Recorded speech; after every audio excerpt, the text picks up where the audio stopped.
Hey all! Amanda here with your American Ninja Warrior recap for episode 2 of season 12.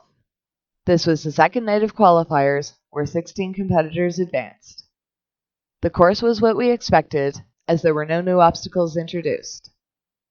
The shrinking steps started things off again this week, and again managed to take out an athlete. Lunatic ledges returned from last year and bounced 5 competitors into the water. 2 more people were taken out by the always exciting ring chaser than last week, taking out 7 ninjas in total. Rib Run tripped up 4 people again this week. It took out 4 runners last week too. The physically exhausting Ferris wheel gassed out 5 ninjas. And 14 competitors completed the course, with 4 trying for the mega wall. More on that shortly. As for the runs themselves, 12 teams of 3 ran Monday night, and here, in no particular order, are the results. A standout rookie from last year, Tyler Iman invited fellow pole vaulters Nicole Brusque, who missed the transfer on lunatic ledges, and Zane Paskey, whose foot just grazed the water after a low landing after Rib Run. Both of their runs were digested. Taylor herself also went out on Rib Run, where her legs got out from under her, missing the last step. Marine Corps vet Jessica Clayton brought with her Deshaun Harris, who missed the pass on the Ferris wheels, and LaShonda Dupree, who missed the bar on the ring chaser by not getting a high enough bounce on the trampoline. Jessica missed the transfer between hooks on the ring chaser, and all 3 runs were digested.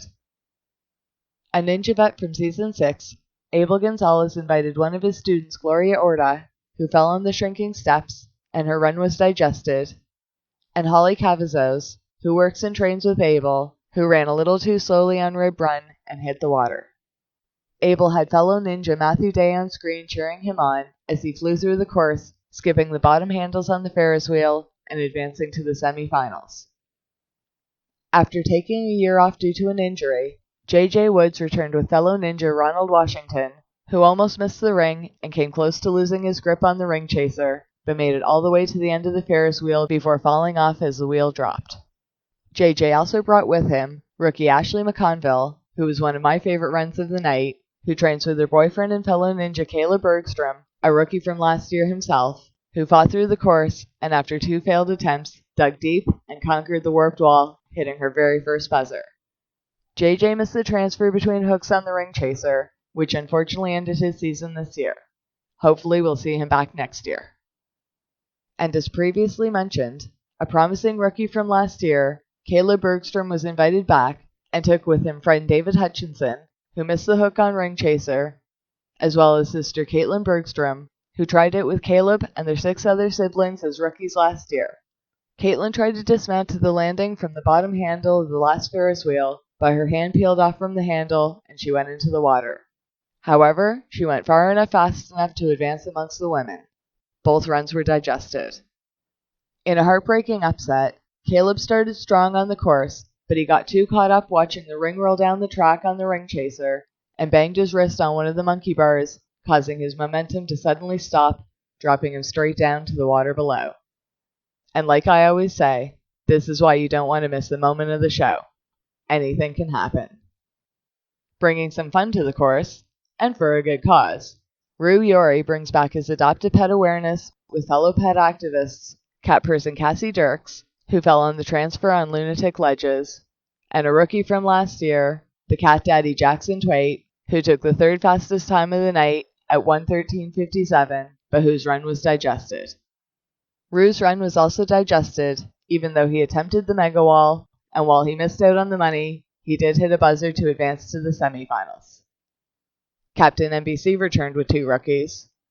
Akil Curry hesitated in letting go of the first board of lunatic ledges when attempting his transfer and fell, while the classy ninja Donovan Matoyer ran the course in a 3-piece suit, which must have worked for him, because although he missed out on the mega wall, he did hit a buzzer to advance. Both runs were digested. As for Jamie Ron, although he admitted to not being where he wanted to be training-wise, after cutting off the tip of his thumb several weeks before taping started, he still hit a buzzer to advance to the semifinals. Jesse LeBrecq returned with friend Brittany Holterman, who missed the first ring, then missed the hook on Ring Chaser, and Jesse's fiancé and fellow ninja veteran Krista Ganji, who hit a buzzer to advance. Both runs were digested. Jessie hit a buzzer to advance, landing her at the top of the women's board in a solid run, making her the only woman to hit 5 buzzers in American Ninja Warrior history.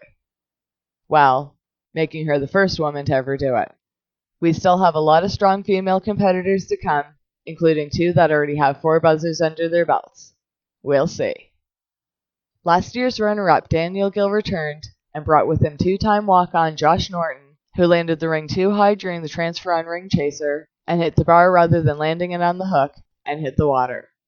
Daniel's second pick, rookie Gabriel Hotchkiss, was able to hit a buzzer to advance. Both runs were digested.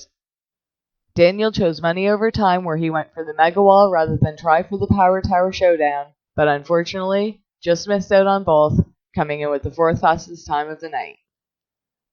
Eskimo Ninja Nick Hansen returned with an all-Alaskan team, including Kyle Worrell, who bounced off the second board after an attempt to transfer to the lunatic ledges, and Christy Marie, who was too slow on the rib run and got tripped up. Both runs were digested. Nick had fellow ninja Grant McCartney on his feet, cheering him on at the mega wall as he became the first ninja this season to claim the $10,000 prize. Unfortunately, his time was too slow and he will not be advancing to the semifinals.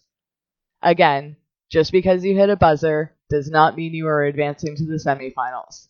Only the 12 fastest competitors of the night qualify. If 3 women are not in the top 12, the top 3 women that make it the furthest the fastest advance.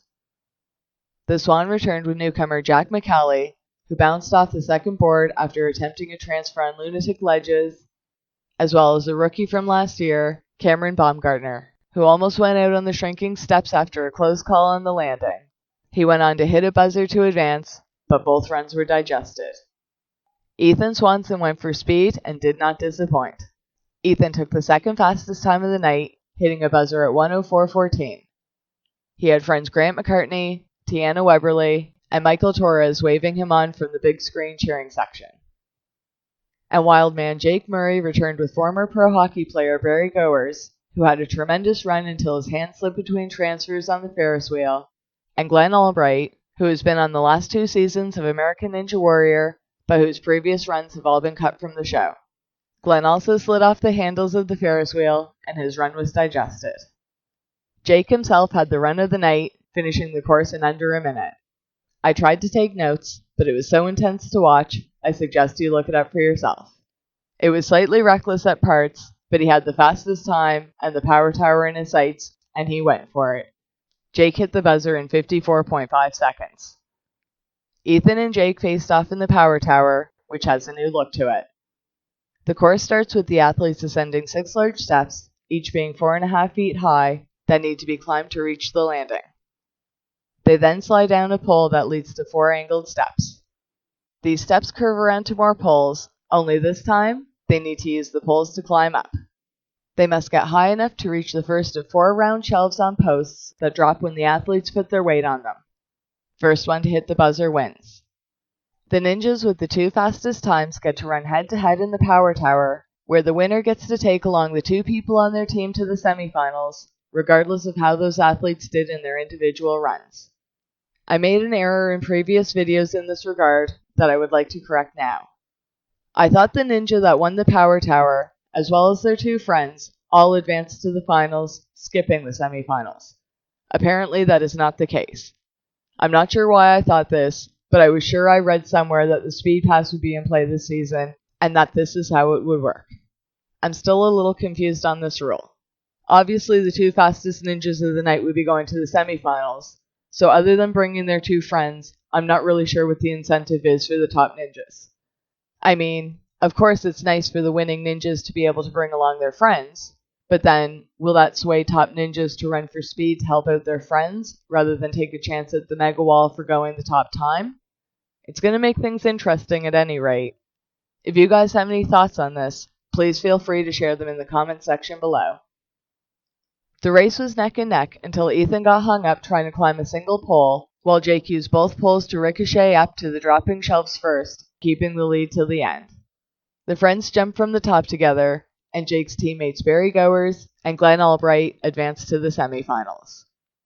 16 athletes advanced tonight, combined with the 15 from last week gives us 31 competitors so far, and we're only at the halfway point of qualifiers. 2 more rounds of qualifying remain, and you won't want to miss episode 3, where fan favorites Jesse Graff and the Phoenix Najee Richardson return, amongst many more. And make sure you check back here first for a sneak peek at what to expect with my new American Ninja Warrior prediction video. What did you guys think of the show? Who stood out for you? Any surprising outcomes? Let us know here in the comments section and share your love of the show. Catch American Ninja Warrior on NBC Monday nights. Check local listings for times. And until the next video, enjoy the show!